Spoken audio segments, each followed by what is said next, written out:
hashtag IAmGallaudet. I'm here with Melissa. Hi! It's an honor to be here with you again. It's an honor to talk with you. As a part of the first series of IAmGallaudet, you were involved with interviewing a wide variety of people, including students, faculty, staff. What was that experience like for you?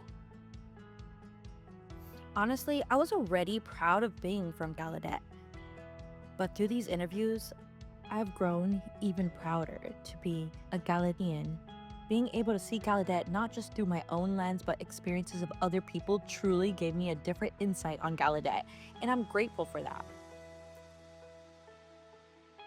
It's also true that Gallaudet has changed a lot since I graduated. Some changes I may agree with, some I may disagree with. However, after talking with so many people and hearing their stories and journeys, it solidified my belief in Gallaudet, that it knows what they're doing. I also believe that Gallaudet continues to evolve with each current generation. And it was a beautiful experience to hear all of their stories. I remember when I was leaving each interview, I always felt feeling so touched, inspired, proud. Let's talk about hashtag IAmGallaudet. Yes. Could you share with us how this represents you or what it means to you? Gallaudet to me is a place of growth. A place where I've explored my identity, specifically my deaf identity, connected with the community, and embraced a wide range of amazing opportunities. Leaving Gallaudet, I have grown more than I ever could have envisioned. Gallaudet is also a place I feel truly whole as a person. I grew up in a mainstream schools all my life with interpreters.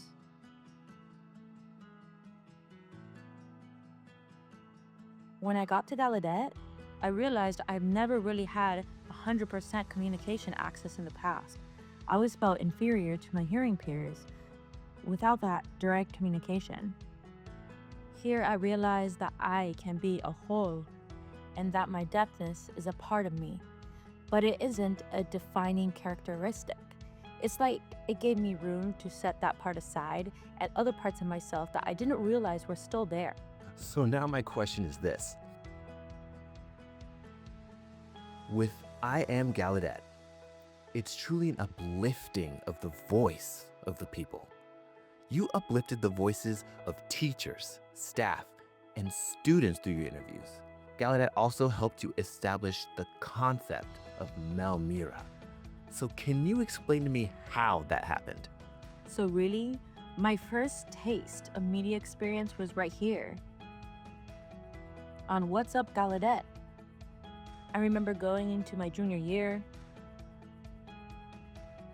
I saw the auditions were open for anchors on the show. And I had been watching it as a news show early on in college, thinking that it sounded cool. I saw the auditions were open and someone asked me if I planned to audition. I remember thinking, me? Well, all right. I auditioned and ended up enjoying the experience. We had to sit in front of the camera with a teleprompter and it was so fun.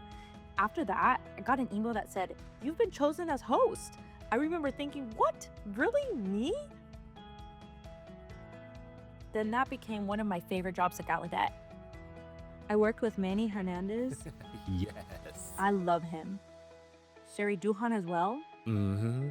That was a beautiful way to help me be more connected to Gallaudet because my responsibility was to look into what was happening on campus, interview different peoples at Gallaudet, and participate in some hot topic discussions. I loved it so much. I remember thinking, I wish this could be my major or even my full-time job. At the time I thought, media is a hearing person's game, and I didn't think it was something I could do as a deaf person. So I stayed with psychology as my major. I love working with people, and it was a good major. As time went on, another experience that helped spark the growth of Melmira was social media. There were more platforms for news.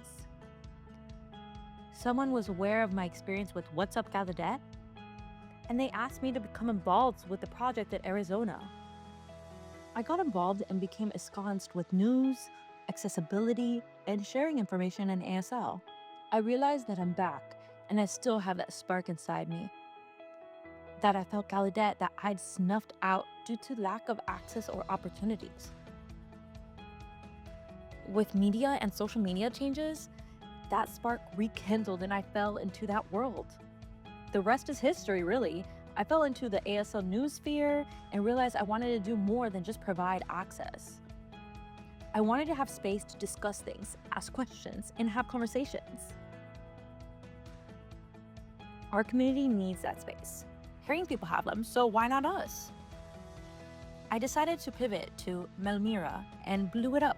Looking back, it's been a beautiful combination of media and psychology, social work, and counseling experience and conversations. Wow, it's thanks to Gallaudet. What a beautiful journey you've had. Before you go, I want to know, do you have any advice you'd give to incoming Gallaudet students? Yes, I have 2 pieces of advice. The first is give yourself time. Coming to Gallaudet was hard for me. I moved from California to DC, lived in a dorm for the first time, and was away from home for the first time. I cried every night for 2 weeks because I was so homesick. I remember visiting home in November and feeling that I didn't want to leave. I even missed my flight back to Gallaudet on purpose. I told my parents I was done with Gallaudet and that I wanted to leave. They were so astonished and said, "No, you should go back." However, I was steadfast in my decision and I still wanted to finish the semester. However, so I emailed my teachers asking about any assignments I missed and informed them that I wasn't coming back to Gallaudet. Some teachers replied only with what the homework was. But one professor replied with long, heartfelt email. She wrote, "I hope you don't consider leaving Gallaudet. I know it's difficult and challenging, but please give yourself more time." It was so caring, and that was the reason I came back. With that email, I realized that this professor was taking the time to talk to me and check in on me. And that was a wow moment. I decided to come back, and I'm so glad I did. I ended up graduating from Gallaudet. The point of my story is, take your time. Change can be tough, but if you take your time and give yourself a while to push through, you will realize that things do get better. I was told that back then, and I admit, it probably went in one eye and out the other. Don't do that, it's true. Give it time and be patient. Be open to opportunities. Speaking of opportunities, I'll admit that coming to Gallaudet helped me to be motivated to develop my deaf identity. But one part of myself I didn't delve into is my Latina identity. I remember someone telling me that they had, at the time it was called the Hispano Student Organization, now the Latinx Student Organization, and that I should join. I turned it down because there was other things I wanted to do. My Latina identity didn't spark for me until later in life. Now I see college students with so many opportunities for identity development. Race, LGBTQ+, religious identities, and more. My second piece of advice for students is to take advantage of these spaces and get to know different parts of yourselves. You may be deaf and you may be getting full access to be deaf, but there are also many different ways to be deaf and to be intersectional with your identities. Take advantage of them and give them attention. Don't let them fall by the wayside. Those are my 2 pieces of advice.